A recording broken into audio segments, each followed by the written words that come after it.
Ang ating istorya para sa araw na ito ay hindi naaangkop para sa mga batang tagapakinig dahil ito ay naglalaman ng mga sensitibong salita at eksena na tanging para sa mga nakatatanda lamang. Nakakadiri ka. Kung sana naririnig ng asawa mo itong pinagsasabi mo sa akin. Hindi ko talaga alam kung bakit may mga babaeng kagaya mo. Hindi ko kilala ang asawa mo, pero awang-awa ako sa kanya. Habang siya nagpapakahirap magtrabaho, ikaw naman, panay ang hanap ng lalaking malilibugan sa'yo. Pasensya ka na, pero hindi ganyang babae ang tipo ko. Hindi ako papatol sa malandi, at hindi ako papayag maging kabit ng mababang uri ng babae.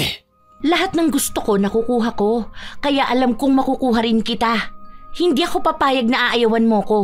Sinasabi ko sa'yo, mababaliw ka rin sa akin at magmamakaawa ka, wag lang akong mawala sa'yo. Sa pagsasama ng mag-asawa, hindi talaga nawawala ang tukso. Isa ito sa sumusubok ng pagmamahal at tiwala para sa isa't isa. Ngunit paano kung ang tuksong dapat iwasan ay ang klase ng kasalanang pilit inaakit palapit? Hanggang sa dumating pa sa puntong kinailangan pang gumamit ng gayuma para lang makuha ang gusto. Sa unti-unting pagtuklas sa kasalanang nagawa, maisasalba pa nga ba ang pamilya o darating lang din sa puntong kailangang magkasingilan para lang sa kabayaran sa pagtataksil? May kapatawaran pa ba sa kamaliang pinagpipilitang maging tama? Ang bango-bango talaga ng mahal kong asawa. Ang ganda-ganda pa. At ang sexy. Sobrang hot. Mahal, sandali lang. Huwag ka naman dikit ng dikit sa akin at pawisan ako. Hindi ka ba nalalagkitan sa akin? Ang dami ko pa namang ginawa ngayong araw. Naglilinis pa ako ng bahay. Amoy alikabok ako.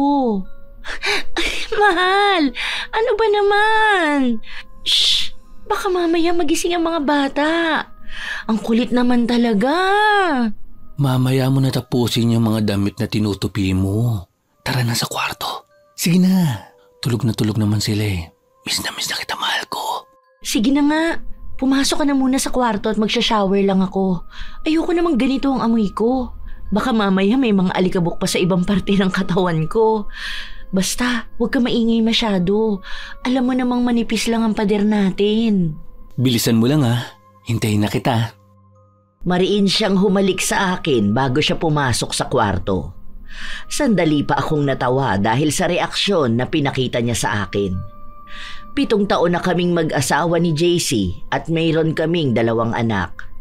6 na taong gulang ang panganay at 3 taon naman ang pangalawa. Maayos naman ang naging pagsasama naming 2 dahil mabuting asawa at ama si JC. Nag-aasikaso ako nang marinig ko ang muling pagtawag sa akin ng asawa ko. Nagpunta ako sa banyo para maligo. Nag-shave pa ako para maging malinis ang pribadong parte ko. Hindi na ako nagsuot ng panloob. Ginamit ko na lang ang kulay pulang 90s na paborito niyang sinusuot ko. Malawak ang ngiti sa labi ko nang pumasok ako sa kwarto, pero naabutan ko siyang natutulog na.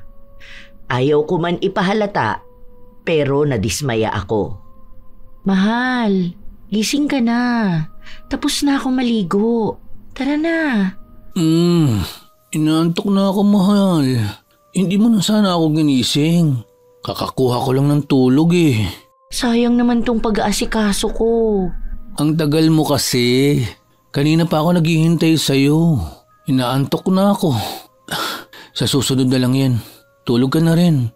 Maaga ka pagigising bukas para mag-asikaso. Good night. I love you. Humalik siya sa akin bago siya bumalik sa pagkakatulog. Inis na inis ako sa kanya, pero halatang wala siyang pakialam dahil ilang segundo lang din ay humihilik na siya. Kinabukasan, habang naghahain ako ng almusal, pinagising ko kay Yuri ang tatay niya at iniupo ko naman ang bunsong anak ko sa upuan nito. Umupo ka na dyan, mahal. Inaantok ka pa rin yata ah. Oo, mahal. Basta, grabe ang pagod na nararamdaman ko. Ang sakit nga ng buong katawan ko eh. Sa susunod, hihilutin kita. Huwag mo kasi akong tulugan kaagad. Pasensya ka na. Hindi ko na talaga malabanan ng antok. Sa totoo lang, pinilit ko naman. Kaso, ang tagal mo eh. Alam mo naman na hirap din ako makatulog. Kaya nung nakakuha ko ng antok, itinulog ko na lang agad. Hayaan mo, sa susunod, mapagbibigyan na kita. Ang bibig mo, mahal. Andiyan ang mga bata. Oh, wala naman akong sinabi na masama. Oo na. Sige na, kumain na tayo para makapag-asikaso ka na rin. Mamaya late ka na namang makakarating sa trabaho mo. Alam mo naman na punuan ng mga jeep ngayon dahil pasok ka na ulit. Makakasabay nyo na naman ng mga estudyante. Oo nga pala, mahal. Baka anong oras na ako makauwi mamayang gabi, ha? Huwag mo na akong hintayin. Magsarado ka na kaagad ng pinto. Kakatok na lang ako o kaya tatawag sa'yo. Bakit? Akala ko ba wala na muna kayong OT buong buwan dahil mababa ang demand ngayon at next month pa ang dating ng bagong order. May pupuntahan ka ba? Hindi siya kumibo para bang hindi niya narinig ang mga tanong ko. Hindi ko na rin naman inulit dahil kilala ko na ang asawa ko kahit na ilang beses kong itanong kapag ayaw niyang sumagot, hindi niya gagawin. Mabilis na tapos ang buong araw. 2 lang kami ng bunso ko ang nasa bahay dahil ang panganay kong anak ay pumasok sa paaralan. Mamaya pang 4:00 ko siya susunduin. Habang tulog ang bunso ko, lumabas muna ako pansamantala para makipagkwentuhan sa mga kapitbahay namin. Napag-usapan namin ang dati naming kapitbahay na may kabit ang asawa. Ipinagpalit daw siya sa mas bata at mas maganda ang katawan. Sa totoo lang, kapag nakakarinig ako ng mga ganyang kwento, hindi naman ako kinakabahan dahil kampante ako sa asawa ko at sa itsura ko. Marami ang nagsasabi na hindi halatang may 2 na akong anak dahil maganda pa rin ang hubog ng katawan ko at hindi ko pinabayaan ang sarili ko. Minsan nga napagkakamala nila akong dalaga at mas mukha pang bata ang mukha ko kaysa sa edad ko. Kaya kung usapang pisikal lang, alam kong hindi ako ipagpapalit sa iba ni JC. Maaruga rin akong asawa at mapagmahal na ina sa mga anak namin. Nang kinagabihan na yon, naghihintay ako sa asawa ko na makauwi. Hindi ko maintindihan kung bakit ba ako kinakabahan. Siguro dahil nag-aalala ko sa kanya. Mahal, pabukas ako ng pinto. Sandali lang. Oh, madaling araw na. Bakit ngayon ka lang umuwi? Teka, bakit may alak ka? Napatagay? Wala to. Napainom lang ako saglit. Di naman ako lasing. 2 shot lang. Kanina pauwi ako. Napatagay sa tapat ng bahay nila, Kuya Benny. Ang tagal mo naman tumagay. Inabot ka ng ganitong oras. Baka kamo sa iba ka na nagpunta at nag-inom. Naku, sinasabi ko sa'yo, JC, huwag mo sanang sirain ang tiwala ko sa'yo. Kapag nagloko ka, isipin mo ang mga anak mo. Mga babae sila. Ayoko makita nila na ang tatay nilang mahal na mahal sila, kayang lokohin ng nanay nila. Umayos ka, ha? Uso pa naman ang mga kabit ngayong taon na to. Ano ba naman yung pinagsasabi mo? Wala akong ibang babae. May ginagawa lang ako. Pero hindi ako nagloloko. Matutulog na ako. Maaga pa akong gigising bukas eh. Hindi siya humalik sa akin bago siya natulog. Hindi lang isang beses nangyari yun dahil gabi-gabi na siyang kung anong oras umuwi. Hindi nga siya lasing pero napapabayaan na niya ang pagsasama namin. 2 linggo yung nangyari. Hinahayaan ko lang dahil ayoko naman na pagtalunan pa namin yon. Pero isang gabi, hindi ko na talaga napigilan pa ang sarili ko. Magsabi ka nga sa akin ng totoo. May babae ka ba? Ano ba naman yung tinatanong mo? Nakikita mo ang pagod na ang tao, ganyan ka pa. Pagod na pagod? Paano kang hindi mapapagod? Siguro may ibang babae ka na kaya ganyan ka. Ano bang mali sa akin para ipagpalit mo ko, ha? Mas maganda ba? Mas bata? Mas masarap? Huwag ngayong gabi. Maaga akong papasok bukas. Utang na loob, kung may magagawa man akong pagkakamali sa'yo, hindi kasama doon ang pambababae. Dahil kahit na kailan, hindi ko naiisip na maghanap ng iba. Lalo na may mga anak ako. Ayokong lumaki silang walang gabay ng ama. Huwag mo naman sanang iparana sa mga anak ko ang broken family. Dahil alam mo kung gaano kahirap magkaroon nun. Bata pa lang ako, iniwan na kami ng tatay namin at sumama sa babae niya. Mahal, magtiwala ka lang sa akin. Dahil kahit na kailan, hindi ako magloloko. Mas mahal ko kayo kaysa sa sarili kong buhay. Wala akong ibang babae. Sadyang may mga inaasikaso lang talaga ako. Mahal ko kayo ng mga anak natin. Kahit nasabihin nyo ni JC, iba pa rin ang pakiramdam ko. Habang lumilipas ang mga gabi, pakiramdam ko ay nanlalamig na siya sa akin. Hindi na kasing init ng pagmamahal niya ang pinaparanas niya sa akin ngayon. Palagi na siyang walang oras sa akin. Magkatabi kami sa kama pero para akong mag-isa. May gabing umiiyak ako habang siya masarap ang tulog at nakatalikod pa sa akin. Doon ko unti-unting naramdaman na baka nga may naiiba na sa itsura ko. Baka hindi na ako ang babaeng minahal niya at ang kabataan at ganda ko ay napalitan na ng ibang babae. Nakakaramdam ako ng kakulangan sa pagkatao ko at sa pagiging isang babae. Wala naman akong ibang kaibigan na pwedeng pagsabihan ito dahil alam kong iisa lang ang sasabihin nila. Na mabait si JC at parte ito ng buhay may asawa. Bukas wala kang pasok, di ba? Ang sabi ni Mama kung pwede raw na sa kanila muna ang mga bata. Miss na raw kasi nila, tapos pupunta ron si ate. May mga pasalubong. Sige, pwede namang ihatid natin bukas. Tapos kahit doon na lang din muna tayo. Sila na raw ang susundo eh. Kasi nga, dadaan din sila sa simbahan. Ayaw mo bang sumama sa kanila? Tayong dalawa lang ang maiiwan sa bahay. Siguro mas maganda kung magkaroon man lang tayo ng bonding na dalawa, di ba? Para kasing magkasama lang tayo sa bahay eh. Hindi ko na maramdaman na mag-asawa tayo. Paanong hindi mo maramdaman? Abala lang talaga ako sa trabaho ko, mahal. Alam mo naman na kailangan ko rin ng asawa. Oo, maasikaso ka sa pamilya natin. Responsable ka at nagbibigay ka ng pera. Hindi lang panggastos kundi pati na rin pera para maalagaan ko ang sarili ko. Pero hindi lang naman yun ang kailangan ko eh. Sa nangyayari sa relasyon natin, parang wala na akong maramdaman na pagmamahal mula sa'yo. Pasensya ka na kung yun ang nararamdaman mo. Hayaan mo, makakabawi rin ako sa'yo. Maghintay ka lang, mahal. Promise ko sa'yo yan. Bakit kailangan ko pa maghintay?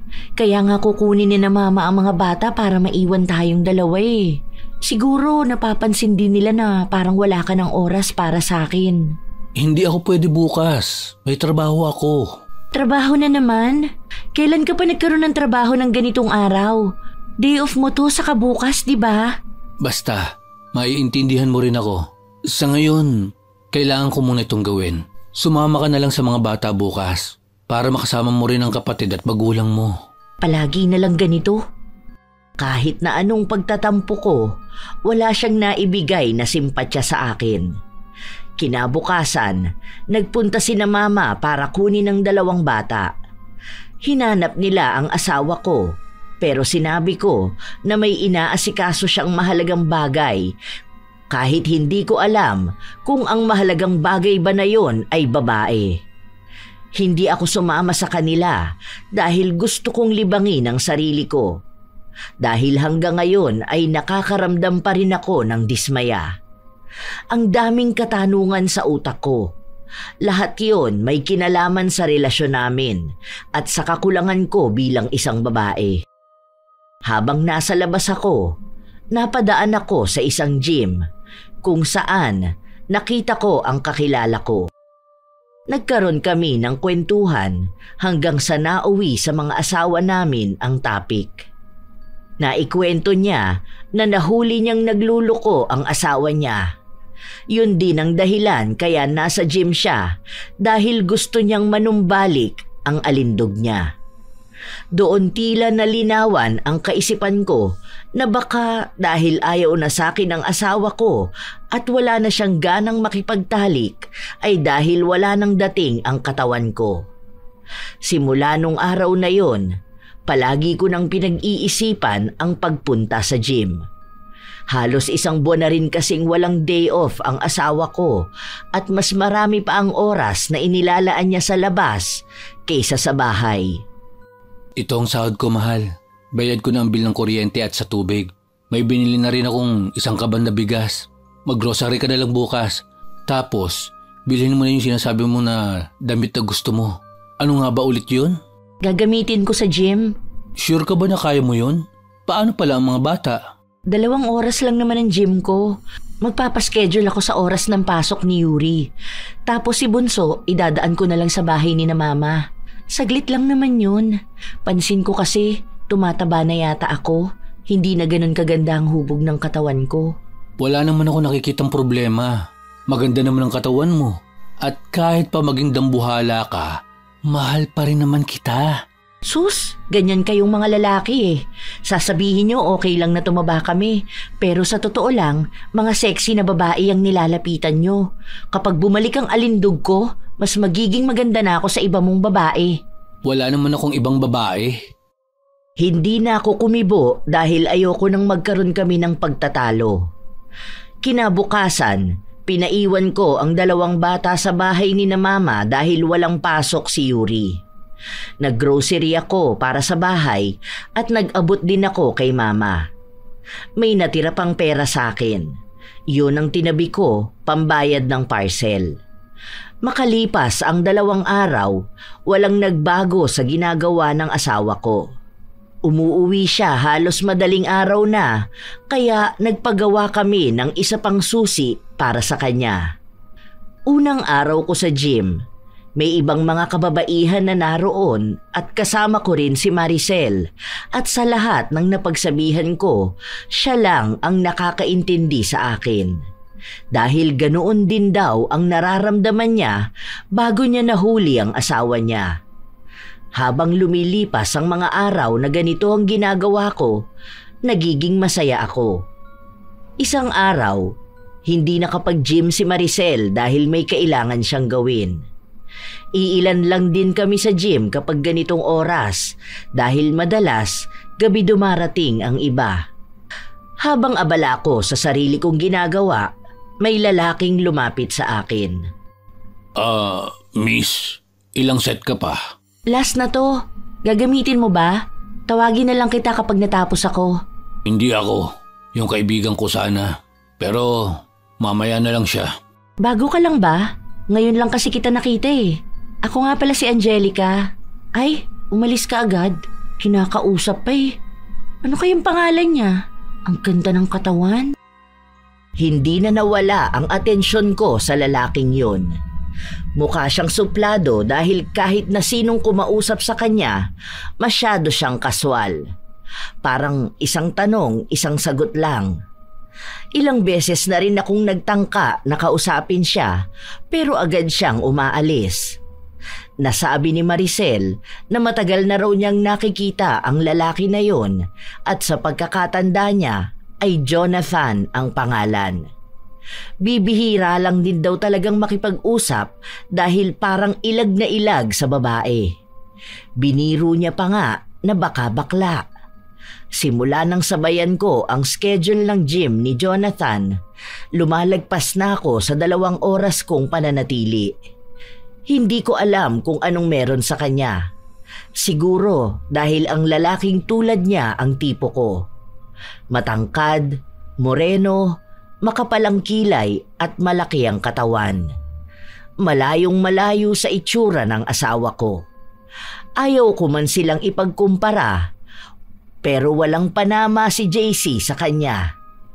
Mabait lang ang asawa ko at todo bigay siya magmahal. Noon yun, pero ngayon wala na siyang oras sa akin. Ilang buwan na kaming walang siping. Kahit na anong lambing ko sa kanya, Mas nangingibabaw ang pagod niya. Isa pa, paghanga lang naman ang ginagawa ko. Kung lolokohin ko man ang asawa ko, wala akong kasalanan dahil tao lang naman ako. Natutukso. Mahal, pwede bang magluto ka naman ng nilagang baka bukas? Miss ko na yun eh. Ang sarap pa namang humigop ng sabaw lalo na kapag ganitong umuulan. Maaga akong uuwi. Subukan ko. May baka pa naman dyan at mga gulay. Pero baka kasi anong oras na ako matapos sa gym ko bukas. Pansin ko na palagi ka nalang ginagabi sa gym mo. Akala ko ba sinasabayan mo ng oras yung uwi ni Yuri? Nagchat pala sa akin yung kapatid mo kahapon. Hindi ka raw nila matawagan. Pinapakuha ang mga bata sa'yo dahil aalis ata sila. Maghapon mo raw iniwan ng dalaw sa bahay nila. Kinuha ko naman pagkatapos ko sa gym ah. Wala yun. Madrama lang siya masyado dahil hindi ko nabigyan ng pera. Nangungutang kasi sa akin. Para nga dun sa pambayad ng uniform ng anak niya. Wala naman kakuha kong pera at ikaw lang ang nagtatrabaho. Bakit hindi mo pinautang? May natira pa naman dun sa ibinigay ko sa iyo ah. Naubos ko na lahat eh. Bumili kasi ako ng mga susuotin ko sa gym. Hayaan mo na siya. Paawa lang yun palagi. Itigil mo na kaya yung ginagawa mong yan. Maganda naman na ang katawan mo eh. Ilang buwan ka na rin nasa gym.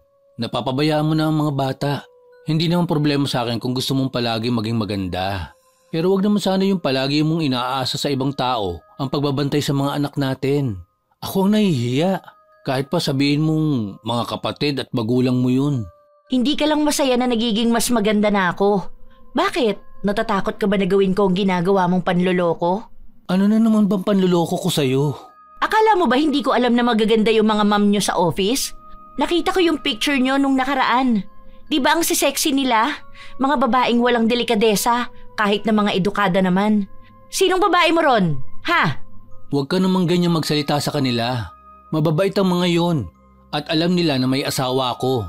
Ikaw, pinakikiusapan ka para sa mga anak natin. Pero iniibang mong usapan. Hindi ko na maintindihan yung ugali mo eh. Basta simula bukas, dito ka na lang sa bahay. Huwag ko lang malalaman na iiwan mo na naman ang mga bata sa mga kamag-anak mo. Hindi kami nagpansinan. Hindi rin naman ako papayag na hindi ako pupunta sa gym. Ngayon pa ba kung kailan madalas na kaming nagkakaroon ng pagkakataon ni Jonathan na magkausap? Wala akong pakialam sa galit ng asawa ko. Gagawin ko ang gusto ko. Ilang oras bago siya umalis papunta sa trabaho, nakamukmuk lang ako sa aking kwarto. Alam ko naman na hindi niya ako matitiis. Aalis na ako. Okay, ingat ka na lang. Umuwi ka na lang kung kailan mo gusto. Uy, mahal, huwag ka nang magalit. Sorry na, hindi ko lang napigilan ang sarili kong mainis kanina. Paano ba naman kasi ganun ka magsalita sa mga katrabaho ko? Parang pati sa akin wala kang tiwala. Alam mo naman na panay lang ako trabaho. Tingin mo ba magluloko pa ako sa itsura kong to? Kasi naman ayaw mo ako magpunta sa gym. Yun na nga lang din ang libangan ko eh. Ano bang gusto mo? Dito lang talaga ako sa bahay nakamukmok? Nakakabagot din kayang mag-alaga lang palagi ng mga anak natin. Kahit nga pagsusugal ko online, nababagot na ako eh. Siyempre mas maganda rin naman yung naigagalaw ko yung katawan ko para maging healthy ako. Hayaan mo. Maghintay ka lang, makakabawi ako sa inyo. Mamamasyal tayo sa malayo. Sa ngayon, sige na nga. Kung gusto mo talaga sa gym, basta wag mo lang pababayaan ang sarili mo at ang mga bata, ha?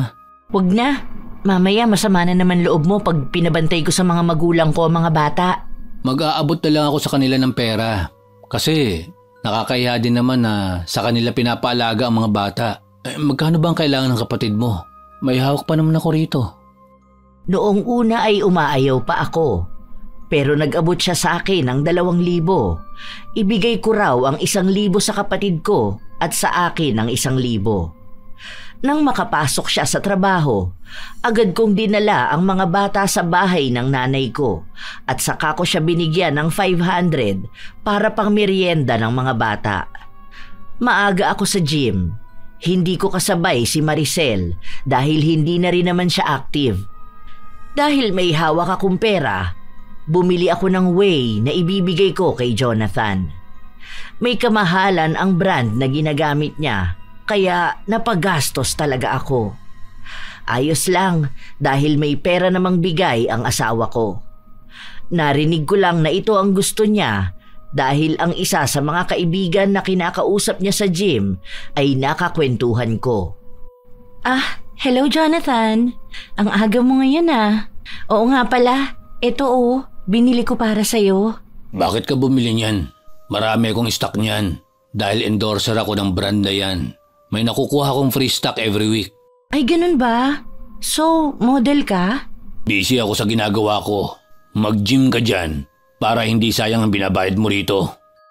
Kahit na anong gawin ko, hindi niya ako binibigyan ng pansin. Mas lalo akong nakakaramdam ng gigil na makuha siya. Masyado siyang mailap sa babae. Habang tumatagal, mas lalo akong lumalapit sa kanya pero mas pinaparamdam niya sa akin na ayaw niya talaga. Isang araw, malakas ang ulan. Kaming dalawa lang ang nasa loob ng gym. Mas nauna akong nakarating habang siya naman dumating na basang-basa sa ulan. Hinubad niya ang pang-itaas niyang damit kaya kitang-kita ko kung gaano katikas ang katawan niya.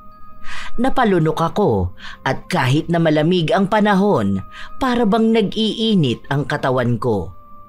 Lalo pa nang bumaba ang tingin ko sa gray niyang pants. May nakabakat. May kumakawala sa katawan ko. Lalo pa at ilang buwan na rin akong hindi napagbibigyan ng asawa ko. Lumapit ako sa kanya at inabot ang tuwalya na dala ko. Gamitin mo na muna to.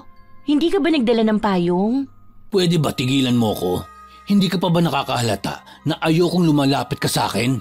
Bakit ba ang sungit mo sa akin? Ang bait naman ng pakikitungo ko sa'yo Dahil ayokong nilalapitan ako ng mga babaeng may asawa na. Hindi ako nagpupunta sa gym na ito para makipaglandian sa inyo. Hindi ito dating site. Kaya kung naghahanap ka ng ibang lalaki, huwag ako ang harutin mo. May masama ba sa pagharot sa'yo? Hindi ba ako maganda sa paningin mo? Walang magandang babaeng malandi sa paningin ko. Naririnig ko sa mga tao rito. Ang dami mong tinatanong sa kanila tungkol sa akin. Ayoko ng issue. Kaya sana naman, huwag kang lapit ng lapit sa akin. Wala namang masama sa ginagawa ko Walang masama?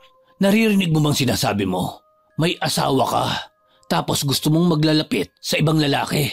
Anong problema kung gusto kong lumapit sa'yo? Wala naman akong ibang lalaki na nilalapitan. Gusto kita at wala akong nakikitang masama. Alam ko na masyado ka lang papilit, pero nakakaramdam ka rin naman ng libog kapag nakikita ko. Imposible na hindi dahil maganda ako. Maganda ang katawan ko. Magaling din ako sa kama. Hindi ka naman malulugi kung ako ang gugustuhin mo. Nakakadiri ka. Kung sana naririnig ng asawa mo itong pinagsasabi mo sa akin. Hindi ko talaga alam kung bakit may mga babaeng kagaya mo. Hindi ko kilala ang asawa mo. Pero awang-awa ako sa kanya. Habang siya nagpapakahirap magtrabaho, ikaw naman panay hanap ng lalaking malilibugan sa'yo. Pasensya ka na. Pero hindi ganyang babae ang tipo ko. Hindi ako papatol sa malandi. At hindi ako papayag maging kabit ng mababang uri ng babae. Lahat ng gusto ko nakukuha ko. Kaya alam kong makukuha rin kita. Hindi ako papayag na aayawan mo ko. Sinasabi ko sa'yo, mababaliw ka rin sa'kin at magmamakaawa ka, wag lang akong mawala sa'yo. Masyado kang desperadang babae. Wala akong ibang naramdaman kundi ang galit. Kahit noon pa man, lahat ng lalaking gusto ko ay nababaliw sa akin.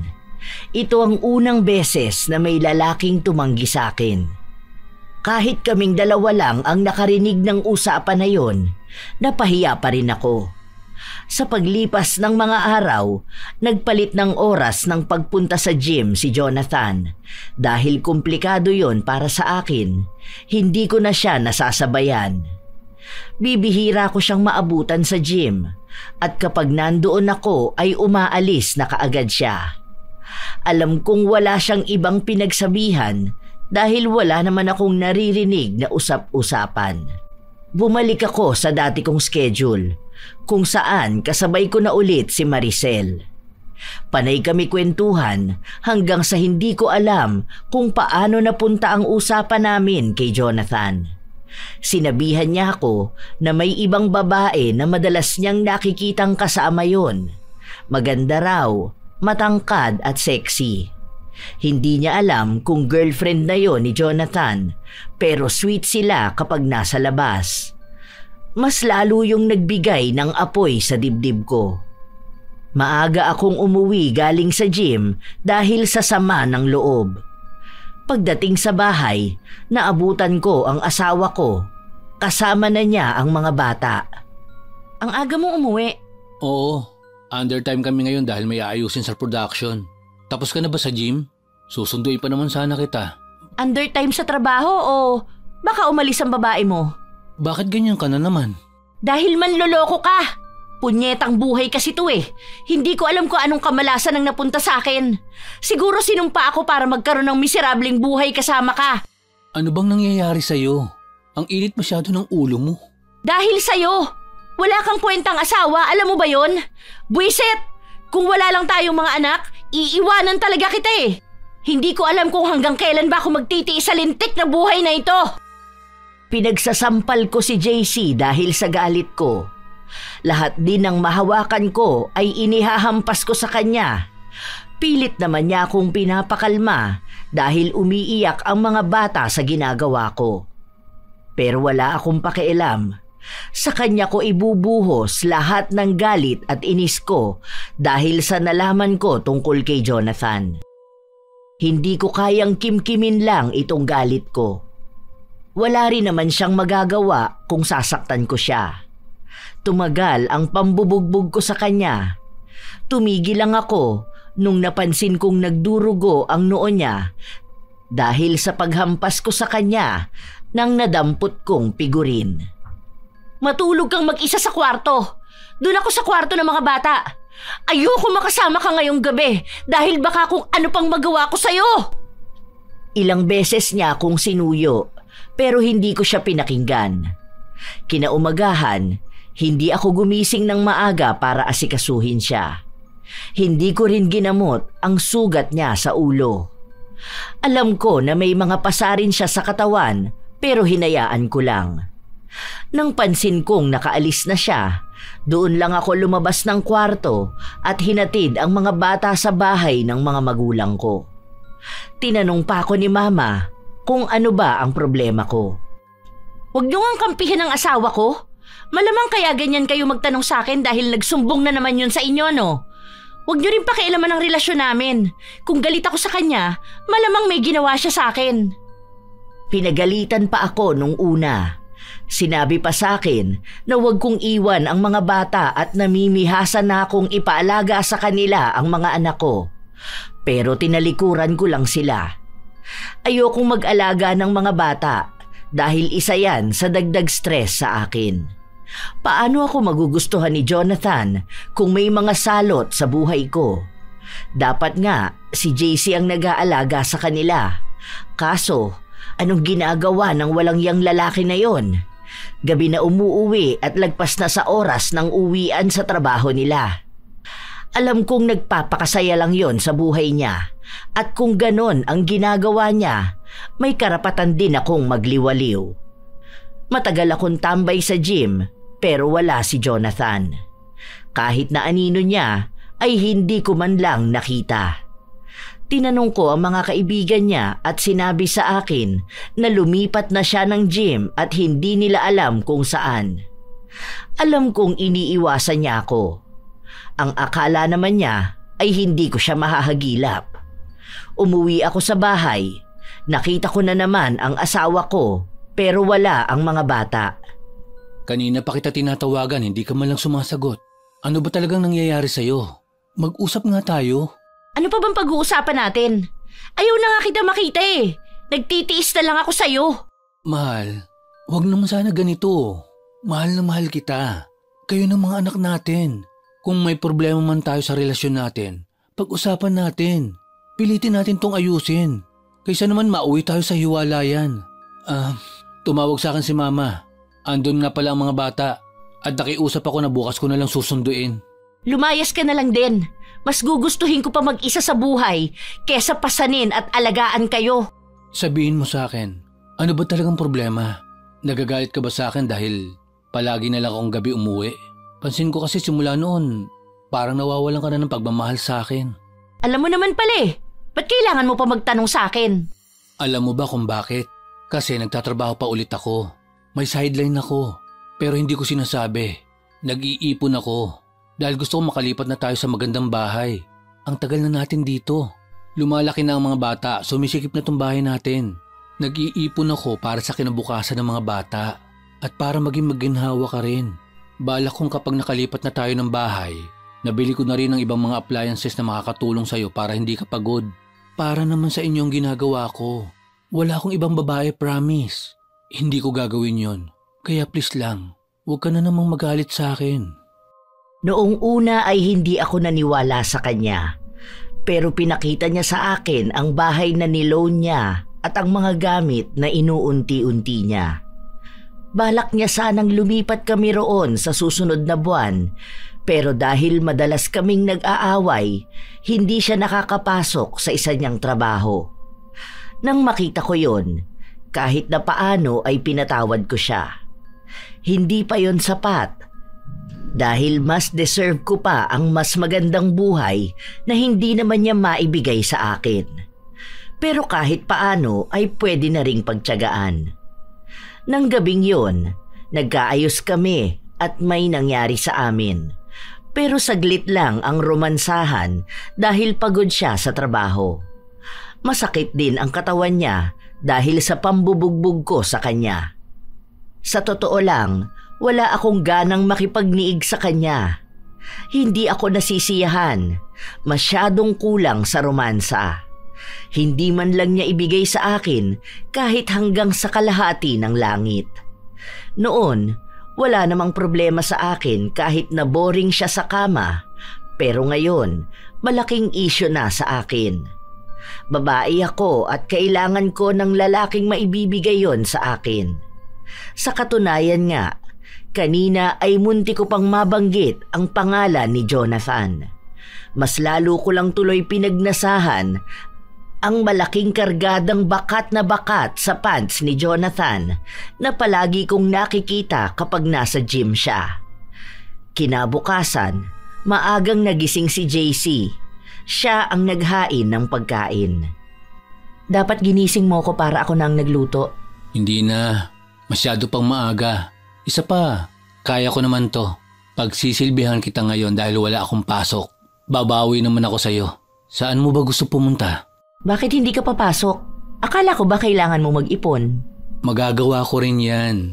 Kasi baka naman kakaisip at kakaplano ko ng magandang buhay para sa inyo. Kayo naman ang biglang mawala sa akin, di ba? Nawawalan na ako ng oras para iparamdam sa'yo na mahal kita. Tara, igagala kita sa mall. Di ba gusto mo ng bagong bag? Bibili tayo. Oh, upo ka na. Nagluto ako ng paborito mong ulam. Nagmamatigas pa rin ako. Kaya todo suyo siya sa akin. Tama lang naman tong ginagawa niya. Dahil kung ayaw niyang mawala ako sa buhay niya, galingan niyang alagaan ako. Tinupad niya ang sinabi niya sa akin na pupunta kami sa mall. Binilhan niya ako ng bagong damit at bag. Masaya naman kahit na paano. Normal na gawain naman to ng isang asawa, kaya hindi na rin dapat maging bago sa akin. Habang naggagala kami, napansin ko ang isang pamilyar na lalaki. Si Jonathan yon. Nakasuot siya ng uniform na may tatak ng isang cellphone brand. Mukhang ito ang trabaho niya. Hapit na hapit ang damit niya, kaya nakabakat ang maganda niyang katawan. Matagal akong napatitig sa katawan niya at unti-unti ko na siyang pinagpapantasyahan. Hindi ako makapaghintay na isang araw, maangkin niya rin ako at malalaman niyang ako pa rin ang pinakamasarap na babaeng maikakama niya. Sadyang boring lang ang naging asawa ko. Mahal, tara na. Kunin na natin ang mga bata. Daanan natin yung bilihan ng litsong manok. Uwian natin sina mama. Ano ba? Kahit kailan talaga panira ka ng moment. Naisip mo na pala yan eh. Sana ikaw na lang. Kakainis! Akala ko ba maayos na tayo? Bakit nagagalit ka sa akin?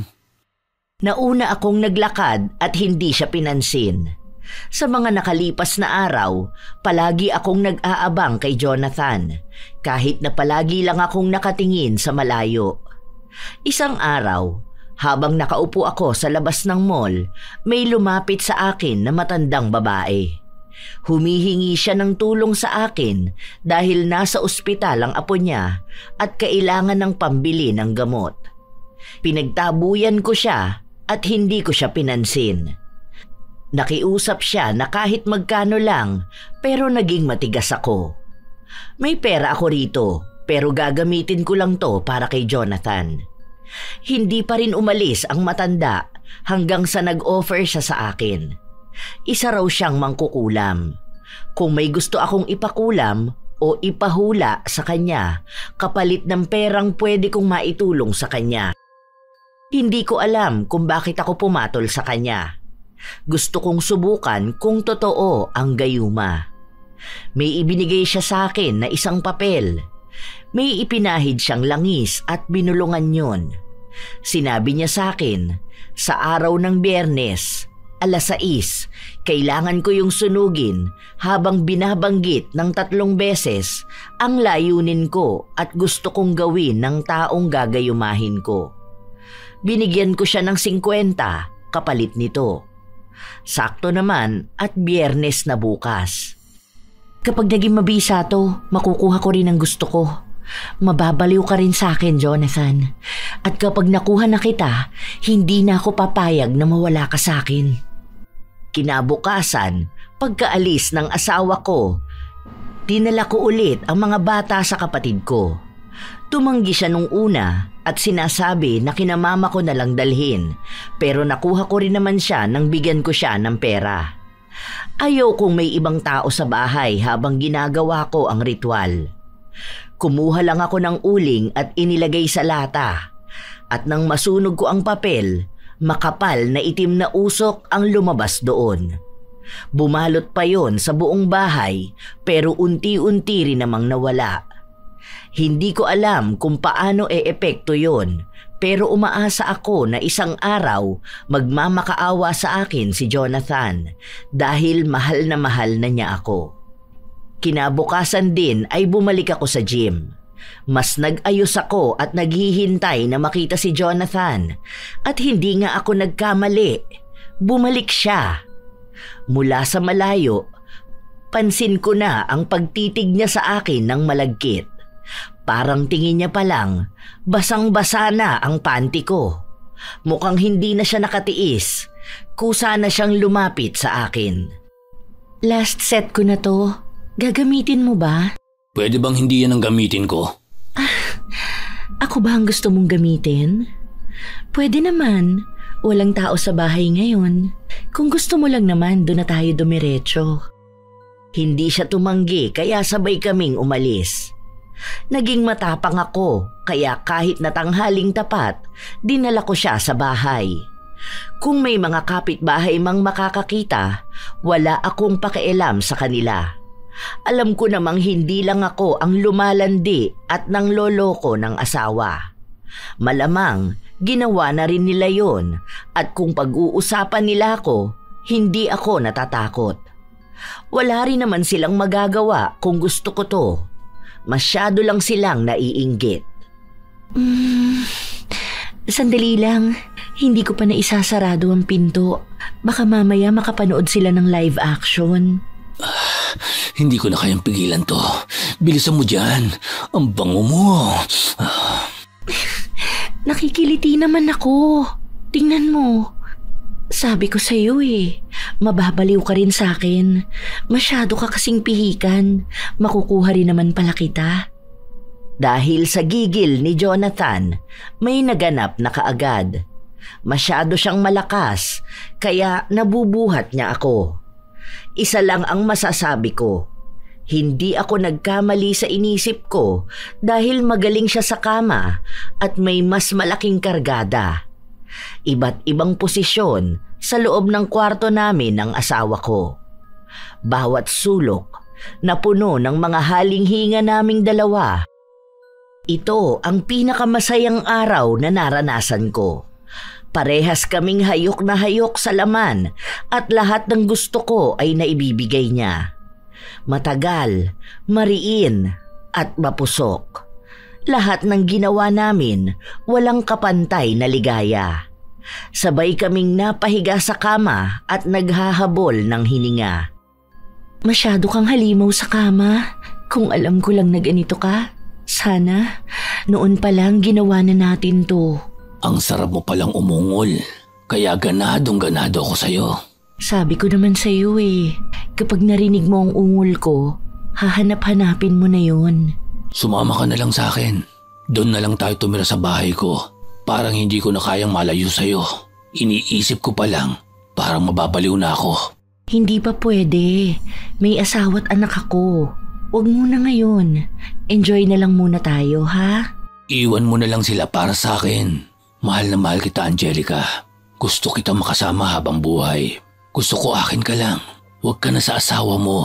Ako na lang ang pupuno ng mga pangangailangan mo. Tayo ang bubuo ng sarili nating pamilya. Iwan mo na sila. Mahal din naman kita. Pero huwag muna ngayon. Kailangan ko pa ng oras.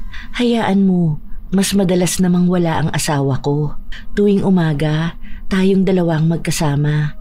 Kapag nakakita na ako ng dahilan para hiwalayan ang asawa ko, sasama na ako sa'yo. Kailangan ko munang makakita ng matibay na dahilan para maghiwalay kami. Ipangako mo sa akin na ako ang pipiliin mo, ha? I love you. Bago umuwi ang asawa ko ay pinaalis ko na si Jonathan. Sa likod na pinto ko siya pinadaan dahil doon walang mga kapitbahay. Puro tanim na puno ng saging lang ang makikita. May daan naman doon at naituro ko na sa kanya. Dahilan ko yon para lituhin ang mga kapitbahay ko dahil alam kong hinihintay lang din nilang lumabas ang lalaki ko. Nang kinagabihan, hinatid ng kapatid ko ang mga bata. Bagong paligo na rin sila. Ilang beses niya pa akong sinermonan pero binaliwala ko lang. Sumunod namang umuwi ang asawa ko. May dala akong ulam. Binili ko yan para hindi ka na magluto. Pawis na pawis ka. Kagagaling mo lang sa gym? May mga inayos ako sa bahay. Tapos nagpalit ako ng mga punda at sapin. Akin na yan. Paluto naman na ang kanin. Alam mo ba, makakalipat na tayo ng bahay. Bukas, yung ibang mga gamit natin, uunti-unti na ipalipat doon. 3 kwarto yon. Isa sa atin, tapos yung isa para sa mga bata. Kung sakali man na bibisita ron sina mama at ang mga kapatid mo, pwede silang makitulog sa kabilang kwarto. Buti naman kung ganon, mas malawak na ang bahay. Kesa dito sa bahay na to, palaging tumutulo ang bubong kapag umuulan. Akala ko habang buhay mo na gustong tumira dito Maging mahirap na lang palagi.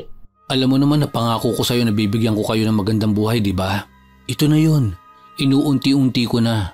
Kaya huwag ka na magtampo sa akin kapag palagi akong walang oras sa'yo, ha? Ang ibig sabihin lang nun, nagsisikap ako para sa pamilya natin. Hindi ka ba masaya na ganito ang asawa mo? Anong dapat ipagpasalamat sa ginagawa mo? Tungkulin mo yan bilang lalaki at asawa. Ang bigyan kami ng magandang buhay. Anong gusto mo? Magtitiis akong mahirap lang? Bare minimum na nga lang yan. Gusto mo pang ipagpasalamat ko? Hindi naman sa ganun, mahal ko. Ayan, nagagalit ka na naman sa akin. Kulang ka na naman sa dilig, no? Sige, mamaya, kapag tulog na ang mga bata. Inasikaso ko na lang ang mga bata. Matapos naming maghapunan ay pinatulog ko na sila. Mukhang pagod kahit ang mga anak ko. Ang dami ba naman nilang pinsan na makakalaro sa bahay ng kapatid ko? Tulog na ang mga bata. Tara na. Hintayin na kita sa kwarto. Shower ka na. Pero bilisan mo lang, ha? Wala akong ganang makipagtalik sa asawa ko dahil katatapos lang namin ni Jonathan kanina. Nang matapos akong maligo, ang akala ko ay tulog na ang asawa ko pero matyaga siyang naghihintay sa akin. Sinimulan niya akong romansahin pero wala akong kiliting maramdaman. Ang boring, walang thrill. Hindi ko mapigilan ang sarili kong ikumpara siya kay Jonathan. Kahit ang kargada niya, mas malaki pa rin ang kay Jonathan. Ngayon na naranasan ko na ang pakikipagtalik sa ibang lalaki, nakikita kong wala nang patutunguhan ang relasyon namin ni JC. Dahil sa pagsisiping pa lang, hindi na niya ako mapasaya. Wala na akong pagmamahal para sa kanya. Kailangan ko na lang siya dahil sa mga anak ko. Mabilis kaming natapos. Siya lang ang natuwa habang ako panay ang hikab. Ano? Hindi ka na ba magsusungit? Napagbigyan na kita. Yan lang naman ang kaya mo eh. Mabuti na lang may ibang nagpapasaya sa akin. Kung wala siya, baka hanggang ngayon malungkot pa rin ang buhay ko. May sinasabi ka ba? Ang hina kasi. Wala. Sabi ko nakakapagod, inaantok na ako. Tumalikod ako sa kanya kahit na gusto niyang yakapin ko siya. Wala akong gana. Pakiramdam ko ay nandidiri ako sa kanya. Siguro mahal ko lang siya noon kaya napagtiyagaan ko siya. Ang tanga ko kasi masyado noon, kaya ngayon nagsisisi na akong siya ang napangasawa ko. Kung sana ay mas nauna ko lang nakilala si Jonathan. Kinabukasan, may mga pumunta sa bahay na mag-aasikaso ng mga gamit namin. Hindi ka naman papasok sa trabaho, di ba? Eh di ikaw na lang muna ang magbantay sa mga bata. Ha? Bakit? Saan ka pupunta? May kailangan akong gawin sa gym at medyo matatagalan ako doon. Mababait naman yung mga anak natin. Ipahiram mo na lang muna ang cellphone sa kanila para manood. Uupo lang yan sa isang gilid. Ngayong araw din ba matatapos ang paglilipat ng mga gamit? Oo, hanggang mamaya nga lang tanghali ito. Dahil kaunti lang naman ang mga dadalhin sa bagong bahay natin. May mga bago na kasi tayong gamit doon at naayos ko na. Hindi ba pwedeng bukas ka na lang dyan sa gym mo? Sasabay na tayo sa sasakyan papunta sa bagong bahay natin. Nakikita mo na nga na nakaayos na ako, di ba? Pumunta na lang kayo doon. Isama mo na ang mga bata. Tapos send mo sa akin ang address, susunod na lang ako. Nakita ko sa mukha niya na nadismaya siya. Pero bakit siya pa ang madidismaya? Hindi ba dapat ako dahil ayaw niya akong payagan sa gym? Doon na nga lang ang lugar na magiging masaya ako dahil makakasama ko ulit si Jonathan. Kahit na pinigilan niya ako, umalis pa rin ako. Pagdating sa gym, naroon na rin si Jonathan. Mukhang abang na sa akin dahil pagdating ko pa lang ay mahigpit na yakap na kaagad ang salubong niya. Miss na kita, Angelica. Kung alam mo lang hindi ako mapakali sa bahay. Gustong-gusto na kitang puntahan sa inyo kagabi. Kung pwede lang sana. Ang clingy mo talaga. Tingnan mo, ang dami nang nakatingin sa atin. Wala akong pakialam sa kanila. Kaya kong ipagsigawan sa mundo kung gaano kita kamahal. Handa akong gawin ang lahat para sa'yo. Ayaw mo pa rin bang sumama sa akin? Kapag hindi ko nakikita ang mukha mo, para ako nababaliw. Halata namang baliw na baliw ka sa akin eh. Sa bagay, wala namang lalaking hindi nababaliw sa akin. Hindi kita masisisi kung bakit ka ganyan. Sige, dahil sa sinabi mo, pagbibigyan kita mamaya bago ko umuwi. Miss na miss ko na rin ang pagiging halimaw mo sa kama.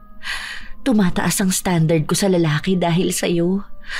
Kaya ayan, wala na akong maramdaman sa asawa kong pangit na nga, boring pa sa kama. Hindi na ako nilubayan ni Jonathan. Palagi siyang nakasunod sa akin kahit na saan ako magpunta. Maraming nagtataka sa gym dahil sa mabilis niyang pagbabago ng ugali, pero wala akong pakialam sa panghuhusga nila. Mga naiinggit lang sila dahil ako ang pinipili ni Jonathan. Mangilang beses din na sa bahay na ako nila Jonathan nagtatagal. Araw-araw niyang pinapadama sa akin ang langit. Walang tigil, palagi lang masaya. Minsan naman, nasa hotel kami o nasa bagong bahay namin. Kapag nasa bahay siya, kinukulong ko sa kwarto ang mga bata para hindi sila makaistorbo kapag pinapaligaya ako ni Jonathan. Umabot ng 2 buwan na ganon ang ginagawa namin. Hindi kami nahuhuli, walang nagsusumbong. Ang sarap mo talaga. Kahit na araw-araw natin itong gawin, hindi ako nagsasawa sa'yo. Mas lalo lang akong nababaliw sa'yo. Isa pa, kapag naririnig ko ang ungol mo. Pareho kasi tayong magaling sa kama. Ikaw nga lang nakapagpapaungol sa akin ng ganun. Simula kasi nun, pinipeke ko lang para hindi masaktan ang asawa ko. Kahit hindi ako nag-enjoy, sinasabi ko rin na napasaya niya ako. Alam mo ba kahapon, munti ko na siyang makatulugan. Sobrang boring. Bakit kasi hindi mo pa siya iwan? Sa akin ka na lang kasi. Saka na.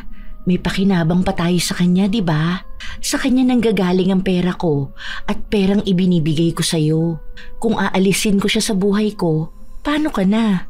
Ayoko namang bumalik ka sa trabaho mo. Okay na to. Masaya lang tayo palagi at may napagkukuhanan pa ng pera. Basta lagi mong tatandaan, siya lang ang asawa ko pero ikaw ang mahal ko. Madali kong napapasunod si Jonathan sa lahat ng mga gusto kong ipagawa sa kanya. Malakas pa rin ang bisa ng gayuma sa kanya at hindi na siguro yon mawawala pa. Sa paglipas ng mga araw, nanatili ang relasyon namin ni Jonathan. Tuwing sahod ng asawa ko, kalahati doon ay napupunta kay Jonathan. Pinapambayad niya sa renta ng bahay niya at iba pang gastusin niya. Madalas din na ginagamit namin kapag lumalabas kami. Kahit na nagtataka si JC kung saan napupunta ang sahod niya, nagagawan ko naman ng palusot. Hanggang sa isang araw, nasa bahay si Jonathan. Biglang dumating ang kapatid ko at naabutan niya kaming dalawa na naghaharutan sa sala. Bakit ka ba biglang pumapasok sa bahay namin?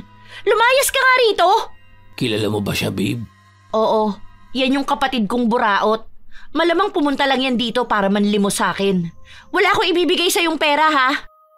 Nagalit siya sa akin dahil sa ginagawa kong panloloko sa asawa ko.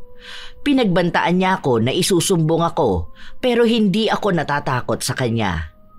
Ilang masasakit na salita rin ang sinabi niya sa akin na may kasamang pagmumura. Tumigil ka nga sa paggawa mo ng iskandalo. Mahiya ka sa mga sinasabi at binibintang mo sa akin. Hindi ako malandi at mas lalong hindi ako puta. Wala akong masamang ginagawa. Nagpapakasaya lang ako. Hindi ba pwede to? Bored na ako maging housewife. Gusto ko lang din naman maging maligaya kahit na minsan. Kaya wala kang karapatan na husgahan ako. Muntik pa kaming magsabunutan pero naawat siya ni Jonathan. Kahit na anong gawin niya, hindi pa rin siya nanalo sa akin. Pinalayas ko siya sa bahay at itinakwil bilang kapatid. Umuwi na rin si Jonathan kasunod niya. At ilang oras lang din naman ay umuwi ang asawa ko.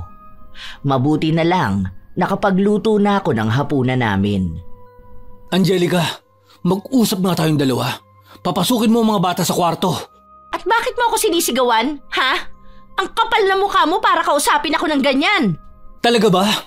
Talagang ako pa ang may makapal na mukha? Akala mo ba hindi ko nalalaman ng kataksilan ng ginagawa mo? Ha? Ano bang pagtataksil ang ginawa ko sa'yo? Kung kani-kanino ka na naman nakikinig. Wala akong ginagawang masama. Sinabi sa akin ni Aubrey ang nakita niya kanina. Hindi lang ako pinayagang makauwi ng maaga. Sana naabutan ko kayo ng lalaki mo rito. Talagang dito pa sa pamamahay ko gagawa kayo ng kababuyan. Hindi ka na nahiya sa sarili mo. Andiyan ang mga anak natin. Sinasama mo ang lalaki mo rito. Ayan, sinasabi ko na nga ba nagpapaniwala ka doon sa baliw kong kapatid eh. Oo, galing yun dito kanina nang hihingi sa akin ng pera. Kung sa kanya ka maniniwala na may lalaki ako, bahala ka sa buhay mo. Dahil ako, wala akong ginagawang masama. Itatanggi mo pa ba itong mga pinadala niya sa akin? Ayan, kitang-kita dyan kung paano ka lumiki sa lalaking ito. Ang ganda ng katawan, di ba? Takam na takam ka siguro sa laman. Ano ba naman itong ginagawa mo, Angelica? Ibinibigay ko naman lahat sa'yo ah. Dito ka lang sa bahay, may pera, hindi ka na-i-stress sa mga anak natin. Kung gusto mong gumastos para sa sarili mo, ayos lang sa akin. Kung magsusugal ka man o kahit ano, malaya ka. Pero hindi naman kasama doon ang manglalaki ka. Wala nga akong ginagawang masama. Kung nakakasama ko yung lalaki na yan, walang mali doon. Dahil hindi ko naman iniiwan ang pamilya natin, di ba? Iniwan ko ba kayo ng mga bata? Dito pa rin ako umuuwi sa inyo. Walang nangyayari sa amin ng lalaking yan. Kinakausap ko lang siya. Ang problema kasi sa'yo, hindi mo tinatanong kung okay lang ba ako eh. May pinagdadaanan din ako bilang babae. Kailangan ko ng lalaking magko-comfort sa akin. Kaya, nang makilala ko si Jonathan, nagkaroon ako ng taong magiging kaibigan na masasandalan ko. Wala naman ni isa sa inyo ang nakakaintindi sa akin, di ba? Kaibigan ko lang yan. Hindi ko yan lalaki. Walang nangyayari sa amin. Kaya hindi masama tong ginagawa ko. Hindi to kasalanan. Alam mo kung anong kasalanan? Yang iniisip mo sa akin. Yang panghuhusga mo. Sa akin mo talaga isisisi ang lahat? Nagpapakahirap ako magtrabaho. Halos hindi na ako nagpapahinga para lang mabigyan kayo ng magandang buhay. Paano kita paniniwalaan dito sa sinasabi mo? Magkaibigan kayo, pero nakakandong ka sa kanya? Lambing lang niya ng kaibigan. Sa kanya ko inilalabas lahat ng problema na hindi ko masabi sa'yo. Dahil nga naaawa na ako sa'yo eh. Pagod ka na sa trabaho. Alangan namang dagdagan ko pa ang problema mo. Dahil lang sa mental health problem ko. Mahal na mahal kita. Bakit kita lulukuhin? Sinabi ko na yan kay Aubrey pero hindi siya naniniwala sa akin. Kahit nung mga bata pa kami, hilig na talaga niyang sirain ang buhay ko. Kaya nga ako nagkaroon ng depression eh. Gusto ko na nga magpakamatay. Dinadagdagan mo pa ngayon ng sama ng loob ko dahil sa pagbibintang mo sa akin. Sobrang bigat ng dibdib ko. Hindi ko akalain na ganun pala kababang babae ang tingin mo sa akin. Siguro nga, mas maganda pa na mawala na lang ako. Siguro kapag namatay ako, mananahimik ka na dyan sa pagbibintang mo sa akin. Basta, palagi mo lang aalagaan ang mga anak natin. Lagi niyong tatandaan na mahal ko kayo kahit wala na ako sa mundong ito. Mahal, wag namang ganyan. Sorry na, hindi ko lang napigilan ng sarili ko. Galit na galit talaga ako nung nakita ko ang mga picture na sinend sa akin. Ayoko. Hindi ko kaya mawala ka. Hindi ko kaya mabuhay nang wala ka. Please, sorry na. Sila na lang ang kampihan mo. Tutal, sila ang pinaniniwalaan mo, di ba? Hindi na, promise. Kahit na kailan, hindi na ako maniniwala sa kanila. Mas may tiwala ako sa pagmamahalan nating dalawa. Kaunting iyak lang, nakuha ko na ulit ang loob ng asawa ko. Kilala ko na siya. Alam kong hindi niya kakayanin ang buhay na wala ako. Dahil wala naman siyang ibang babaeng makikilala na magmamahal sa kanya. Naging maayos kaming dalawa. Naging mas malambing siya at kahit may kaunting pagdududa ay naililihis naman kapag iniiyakan ko siya. Kinabukasan, sinugod ko sa bahay nila ang kapatid ko para manahimik siya sa paninirang ginagawa niya sa akin. Wag na kayong pupunta sa bahay namin, ha? Kahit na magmakaawa at lumuhod ka sa harapan ko para humingi ng tawad sa akin, hindi kita patatawarin. Gusto mo pang sirain ang pagsasama namin ng asawa ko? Para sabihin ko sa'yo, hindi ka paniniwalaan ni JC dahil ako ang mahal niya. Kontrolado ko siya, kilala ko siya at alam ko ang kiliti niya. Lahat ng sasabihin ko, paniniwalaan niya. Kung may lalaki man ako, labas na kayo ron. Hanggat hindi ako nabubuntis, wala akong mabigat na kasalanan. Tigilan niyo na rin ang pag-chat sa kanya dahil hawak ko ang account niya. Mga buwisit kayo! Handa akong makipag-away sa kanilang lahat. Wag lang nilang masira ang buhay ko. Matapos kong makipagtalo sa kapatid ko, pumunta ako sa bahay ni Jonathan para kahit paano ay makaramdam naman ako ng kaginhawaan. Nang matapos ang romansahan naming dalawa, nawala ang stress na bigay sa akin ng mga taong inggitera at mapanira. Maayos ka na ba? Oo, salamat at mabilis mawala ang problema ko kapag kasama kita. Diyan pa lang sa alaga mo, solve na ako eh. Ano nang nangyari sa asawa mo? Baka bigla ka niyang ilayo sa akin. Hindi ko kaya yun. Baka bigla akong magwala sa harapan ng bahay mo. Yan ang wag mong gagawin. Kaya kong manipulahin si JC. Baliw na baliw din sa akin yun eh. Parang ikaw lang din kung mabaliw sa akin. Iniyakan ko lang yun. Naging maamo na ulit. Kahit mahuli niya tayo, may maipapalusot pa rin ako sa kanya. Kaya ko na yun. Hindi niya magagawang paghiwalayin tayong dalawa. Mabuti naman. Oo nga pala. Sa susunod na araw, magbabayad na ng upa. Mabibigyan mo ba ako ng pera? Sahod ng asawa ko ngayon. Pag uwi niya, ibibigay niya sa akin lahat ng sahod niya. Tapos bukas, pupunta ako rito. Babayaran natin ang upa. Tapos mag-grocery tayo para may stock ka rito ha. Tapos kapag may natira pa, bibili tayo ng bagong sapatos na tinuturo mo sa akin nung nakaraan. Malamang malaki ang sahod ni JC ngayon. Panay siya OT tapos ilang holiday ang may pasok siya. Kaya mahal na mahal kita eh. Hindi mo ako pinababayaan. Hindi mo rin naman kasi pinapabayaan ng pechay ko. Hindi na siya malungkot tulad noon. Hindi na siya nabobore sa pangroromansa ng mahinang lalaki. Umisa pa kami ni Jonathan bago ako lumabas. Pero nasa gate pa lang kami, nakita ko ang asawa kong naghihintay sa akin. Kasama niya ang kapatid ko. Walang hiya talaga tong babae na to. Talagang itinuro pa kung nasaan ako. Mukhang pera eh. Anong ginagawa niyo rito? Hindi ba dapat ikaw ang tinatanong ko kung anong ginagawa mo rito? Yan ba ang bahay ng lalaki mo? Wala nga akong lalaki. Ikaw naman, Aubrey. Ano na namang panlalason sa utak ng asawa ko ang ginagawa mo? Ang kapal talaga ng mukha mo, no? Lahat na lang gagawin mo para lang sa pera? Umuwi na tayo. Alam mo, kanina pa naghihintay ang mga bata sa bahay. Ikinulong mo sila sa kwarto. Pag uwi ko, iyak ng iyak. Paano kung napahamak sila, ha? Umuwi na tayo. Huwag mo akong pagtataasan ng boses. Kapag ako hiniwalayan kita, kawawa ka talaga. Hindi kami nagpansinan ni JC hanggang sa makauwi kami sa bahay. Mukhang tulog na ang mga bata dahil walang maingay. Talagang hindi mo tinitigilan yung lalaki mo. Ikaw na nagpupunta sa bahay niya. Hindi ka man lang nahiya sa sarili mo, no? Unti-unti ko nang binabalik ang tiwala ko sa'yo. Pero ikaw itong panay pakita ng motibo para magduda ako lalo. Hindi ba dapat ako ang magsabi niyan sa'yo? Ikaw ang may ginagawang masama. Naniniwala ka sa ibang taong naninira sa akin. Dapat nga pag-igihan mo para mabawi mo ang tiwala ko sa'yo eh. Kaso wala. Nagpapalason ka sa kanila. Siguro gusto mo na talagang makipaghiwalay sa akin, no? Anong gusto mo? Matulad yung mga anak natin sa mga batang nabuhay na magkahiwalay ang mga magulang? Wala ka talagang kwentang ama. Sige, pagbibigyan pa kita. Sa ngalan ng mga anak natin, tatanggapin kita.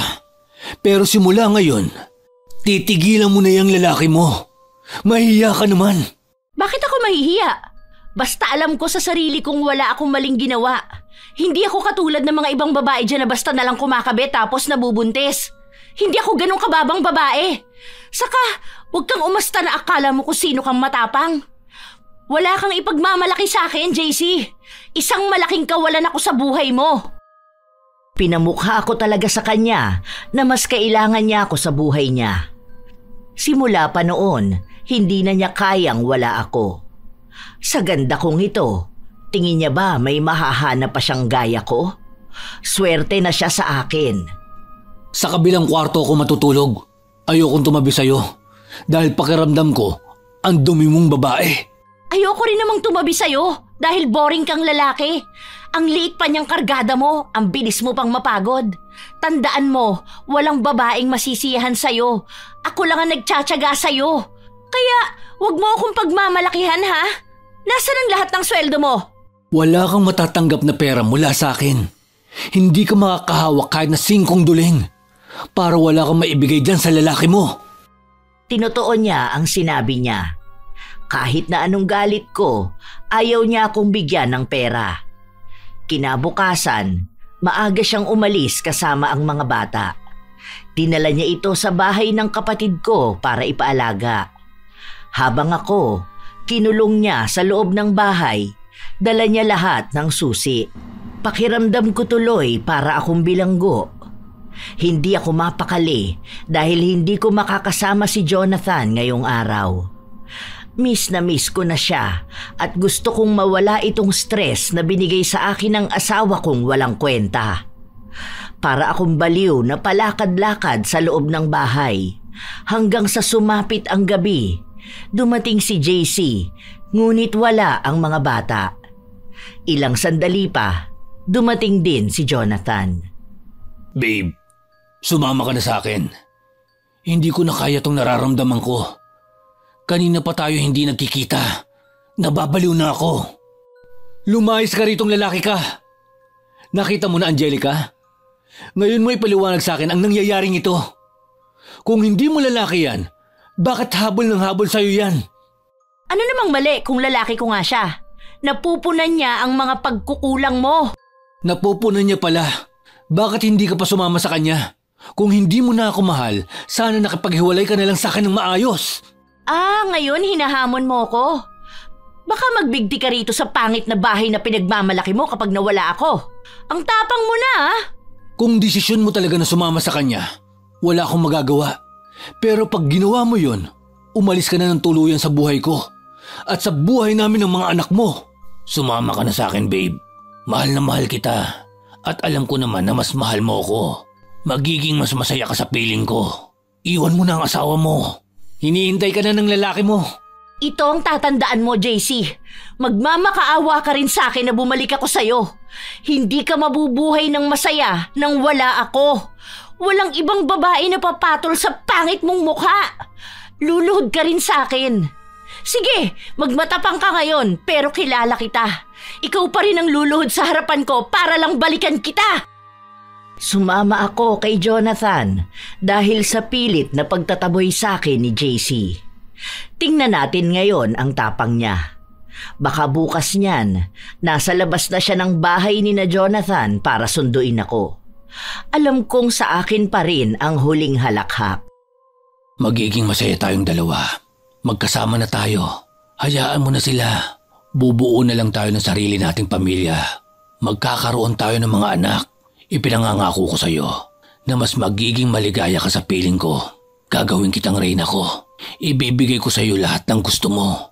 Hindi ko sasaktan ang damdamin mo. Salamat talaga dumating ka sa buhay ko. Dahil sa'yo, naniniwala ako na I deserve better talaga. Ayoko na magsettle sa lalaking tulad ni JC. Gusto ko yung lalaking tulad mo na naipapakita sa akin na mahal ako. Ang akala ata ni JC, malulungkot ako sa ginawa niyang pakikipaghiwalay sa akin. Sa totoo lang, mas lalo niya lang akong pinasaya. Hindi ko na kailangan magtago pa sa kanya para makasama si Jonathan. Dahil ngayon, malaya na kaming nagmamahalan. Kinabukasan, hindi nagparamdam si JC. Kahit tawag o chat, wala siyang ginawa. Nagmamatigas siya at nag-aakala na ako ang maghahabol sa kanya. Hahayaan ko lang siya. Basta ako, masaya akong kasama ko si Jonathan. Buhay dalaga ako. Walang responsibilidad at parang high school kung makaramdam ng kilig. Anong niluto ng babaeng pinakamahal ko? Wow! Tinola! Paborito ko yan. May sili tayo dyan. Masarap to kapag maanghang. Sige na, maghahain na ako. Mamaya na kaya yan. Tara, iba na munang ihain mo. Ano ba, babe? Nakikiliti ako. Ay, kapag ako napaso dito sa niluluto ko, ha? Ano ba? Oo na. Wait lang. Pumasok ka na sa kwarto. Papatayin ko lang tong kalan. Amoy tinola pa naman ako. Mas maganda nga yun para mas malinamnam. Araw-araw kaming naghaharutan ni Jonathan. Dahil sa pagiging sweet niya, nakakalimutan kong may dati pala akong asawa at meron akong iniwang mga anak. Malas ako kay JC at swerte naman ako kay Jonathan. Sa akin pa rin talaga pumapabor ang lahat. Ilang linggo pa ang lumipas. Wala na talagang paramdam si JC. Hindi ko alam kung nagpakamatay na ba siya o ano. Wala na rin naman akong pakialam sa kanya. Ang mahalaga sa akin, may nagmamahal sa akin at pinagpapala ako. Wala akong pakialam sa mga tao sa paligid ko, lalo na kapag naririnig ko silang nagbubulungan. Mga inggiterang pangit sila. Wala lang kasing gwapo at masarap na lalaking pumapatol sa kanila kaya nagtitiis sila sa mga asawa nila. Huwag nila akong idamay sa miserable nilang buhay. Wala silang karapatang husgahan ako. Isang umaga, nagising ako dahil sa sigaw ni Jonathan. Agad ko siyang ginising dahil nagwawala siya sa higaan. Babe, ano bang nangyayari sa'yo? Binabangungot ka ba? Gusto mo ba ng tubig? Anong ginagawa mo rito sa bahay ko? Paano ka nakapasok dito? Ano bang sinasabi mo? Ang aga-aga pa para magbiro ka ng ganyan. Masakit ang ulo ko. Anong oras na tayo natulog kagabi? Bakit nakahubad ka? Lumayas ka dito. Anong ginawa mo sa akin, ha? Bakit ka ba nagkakaganyan? Mag-asawa na tayo. Nagsasama na tayo sa iisang bubong. Mahal na mahal natin ang isa't isa. Mahal? Hindi kita mahal. Hindi ko alam kung anong ginawa mo sa akin para maisama kita rito sa bahay ko. Hindi kita papatulan. Kumalma ka nga muna. Pag-usapan natin to. Wala tayong pag-uusapan. Lumayas ka sa pamamahay ko ngayon na. Kung hindi ka palalayas ngayon, kakalad ka rin kita palabas. Ilang beses kong pinaalala sa kanya ang pagmamahala naming dalawa, pero galit lang ang nagiging tugon niya sa akin. Hindi ko alam kung bakit bigla na lang siyang nagkaganito, samantalang kagabi, masaya pa kami. Dahil nagwawala na siya sa loob ng bahay, lumabas na ako. Gusto ko muna siyang bigyan ng panahon para makapag-isip. Hindi pa naman siguro nawawala ang gayumang ginawa ko sa kanya. Panghabang buhay naman siguro yun. Nang kinahapunan, bumalik ako sa bahay pero hindi niya ako pinagbubuksan. Ilang beses akong kumatok hanggang sa lumabas siya. Babe, magagabi na. Papasukin mo naman na ako. Hindi ko alam kung ano itong nararamdaman ko. Pero kapag nakikita kita, galit na galit ako. Nanginginig ang mga laman ko. Wala akong maalala sa mga nangyayari. Pero nabalitaan ko sa mga kapitbahay na inuwi kita rito. Nakabit ako at binahay kita. Kahihiyan yun sa akin, alam mo ba? Bakit ka naman nakikinig sa kanila? Sabihin mo sa akin kung sinong nagkwento sa'yo niyan at susugurin ko ngayon. Ang tsismosa niya masyado? Babe, malamok na rito sa labas. Papasukin mo na ako. Hindi ka na makakapasok pa sa bahay ko. Bumalik ka na sa asawa mo o maghanap ka ng ibang lalaking lalandiin mo. Huwag dito sa akin, huwag ako. Hindi ko masikmurang pinatulang ko ang katulad mong babaeng Makate. Kahit na kailan, hindi ko matatanggap na mag-uuwi ako ng gaya mo sa bahay ko. Mahal na mahal natin ang isa't isa. Ikaw nga ang pinili ko kaysa sa pamilya ko. Hayaan mong maramdaman mo ulit yun. Tutulungan kitang maramdaman mo ulit ang init ng pagmamahala natin. Please, huwag mo naman ako ipagtabuyan, oh. Bitiwan mo nga ako. Nandidiri ako sa sarili ko. Hindi ko alam kung nahawa na ba ako ng sakit sa'yo. Tandaan mo, kahit na kailan, hindi kita mamahalin. Huwag ka nang magpapakita sa akin. Dahil sa susunod na makikita pa kita, baka mapatay na kita. Malakas niyang isinarado ang pinto. Mangilang beses pa akong kumatok pero hindi niya ako pinagbuksan. May mga kapitbahay na nakikinood sa amin. Buwis itong mga tao na to. Sila ang dahilan kaya nagkaganyan si Jonathan. Wala akong matutuluyan na bahay. Kaya bumalik ako sa bahay namin ng asawa ko. Pero sarado yun at ang sabi sa akin ay lumipat na ang mga nakatira doon. Akala ko ay bumalik sila sa dati naming bahay pero may iba nang nangungupahan doon. Sinubukan kong tawagan si JC pero hindi niya sinasagot. Hindi ko alam kung nasaan siya. Kahit ang mga kapatid niya ayaw akong sagutin, lahat sila ay nagagalit sa akin. Dahil walang-wala na ako, lumapit ako sa kapatid ko pero tumanggi siyang tulungan ako. Kahit ang nanay ko, ayaw akong makausap dahil sinisisi niya ako sa nangyari sa pamilya ko. Hindi ko maintindihan kung bakit sila nagagalit sa akin. Wala namang masama sa ginawa ko. Oo, nagkamali ako. Pero hindi naman ibig sabihin nun ay wala na akong karapatan para kaawaan. Ilang araw ang lumipas, pabalik-balik ako sa bahay ni Jonathan. Pero nabalitaan ko na lang na umalis na rin siya roon. Hindi ko na alam kung saan ako pupulutin ito. Hanggang sa sinabi sa akin ng kapatid ko na gusto akong makausap ni JC. Nakipagkita ako sa kanya. Hihingi ka na ba ng tawad sa akin para bumalik ako sa buhay mo at buuin natin ang pamilya natin? Nagpapatawa ka talaga, no? Ako pa ang hihingi ng tawad sa'yo? Matapos ang ginawa mo sa akin? Pinalayas mo ko. Ikaw ang may kasalanan kaya ako sumama sa kanya. Hindi ko naman gagawin yon kung hindi mo ako hinamon eh. Hinamon kita, pero hindi ibig sabihin na bibigay ka rin naman. Simula nung araw na yon, pinalaya na kita. Anong klaseng asawa ka? Natatawag mo pa bang ama ang sarili mo kung ayaw mong pabalikin ang nanay ng mga anak mo? Anong klaseng ina ka rin? Iniwan mo ang mga anak mo para sa lalaki mo. Bakit? Akala ko ba masaya ka na sa kanya? Bakit nakikipagkita ka sa akin ngayon? Masaya nga kami. Gusto ko lang ipakita sa'yo na masaya ako sa buhay ko habang ikaw miserable. Binibigyan lang kita ng chance dahil alam kong hindi mo kayang wala ako. Ibang balita ang narinig ko. Noong una, gusto pa sana kitang bigyan ng chance. Kahit hirap na hirap akong tanggapin ka pabalik. Pero ngayon nagkita tayo.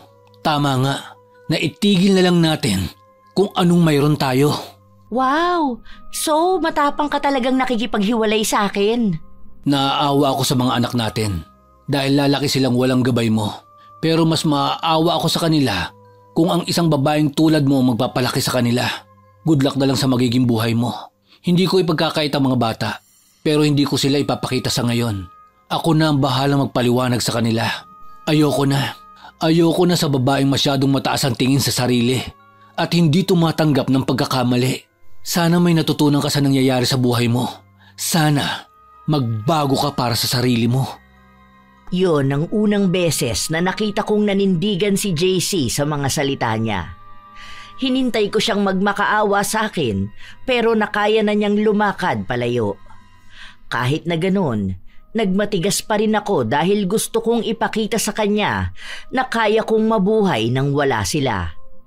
Pero hindi ko pala kaya. Wala akong bahay, wala akong pera, walang taong handang tumulong sa akin. Lahat na lang sila, ipinapamukha sa akin ang pagkakamali ko. Hindi na kami nagkita pa ni JC matapos nun. Kahit na pag-uusap ay wala na rin. Kung ano-anong trabaho na lang ang pinasok ko para may makain ako at may matirhan. Namasukan ako para maging katulong. Kinakawawa nila ako. Parang kaning baboy ang ipinapakain sa akin.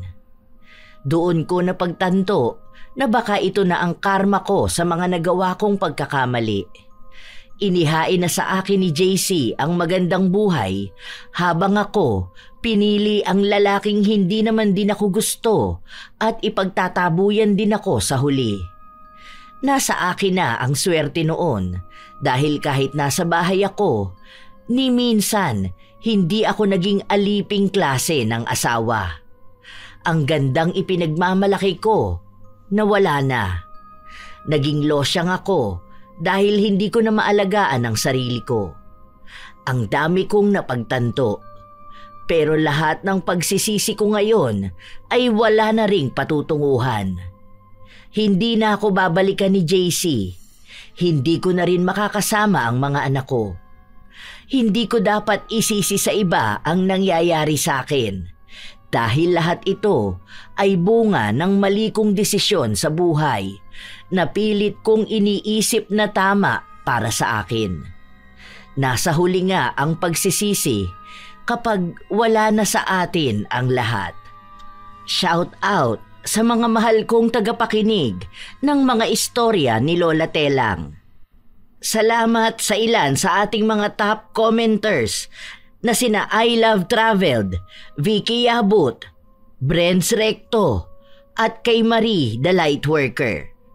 Shout out kay Alfreda Alano, May Olero, Lena Smith, Alma Naong, Perlita Kaputol ng Sitio Kalangitan, Kapas Tarlac, Wild Kuting, Tim Ong It, Jason Ombao, Annabel Ibanez, Grace Amora, Sydney Crosswind, Terry C. Abanilla ng Oman, Kathy Dumape, Ginger Tan, Yensky 12, Hira Mini, Brian Arines, Kila Muriel, Jojo, Michael, Ian, Kate at Brent Gloria, Rachel Montero, ang Accounting Department ng ISDH Narvacan, kina Sir JP, Michael Kong, Danica Dina, Erica Pedang, Jade at Rachel, Joanne Pensocas, Walit at Amparado family ng Camarines Sur, Royzel Tailoring Vlog, Ronel Mocoro, Mayra Ulpindo, Beth Mercado, Chas Gonzales, Anja Rose Ayeras, Bianca the Explorer, Cesan de la Cruz, Nena Diones, Cheryl Sanchez, Gemstone Claro, Marisol Santos, Juliet Peñaranda ng Iligan City, Ann Bisaya Vlog ng Riyadh, Saudi Arabia, May Amoto, Mary ng Singapore, Mary Jane Duwais, Shane Gementiza, Nelva Tepase, Camille Ereve, Chino Makaraig, Len Gementiza, Tala Mendoza, Charilyn Quizon, Eddie Eris, Gloria Ramos,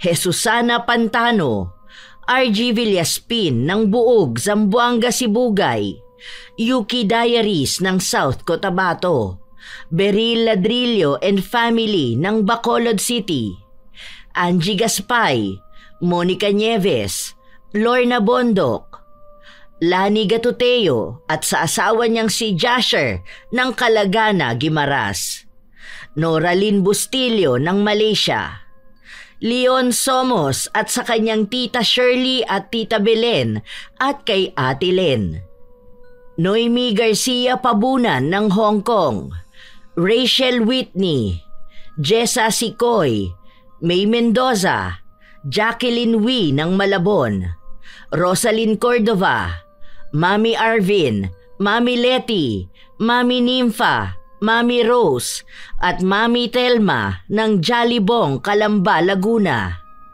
Sisi Gabunan, Colleen Pox Bangkilan, Fritzy Risinger, Pinky Hepertor, Marife Gonzales, Ate Maria Teresa Espino, Josue Talan, Angelica Luar, Jenny Bell Esposo ng Kuwait, Maria Therese Alimios, Ana Aquino, Shana Omar, Ana Asa ng Marikina, Kaula Arandid, Rachel Tamiluan, Angie Gaspay, Janice Naldoza ng Kuwait, Rufilin de Guzman, Marivic Collado ng Agoo La Union at sa Collado Ofiana at Matic family, Maricel Talisik, Rubelin Eneria at sa Eneria family ng Laguna. Ito ang inyong Lola Telang at maraming salamat sa pakikinig, mga apo.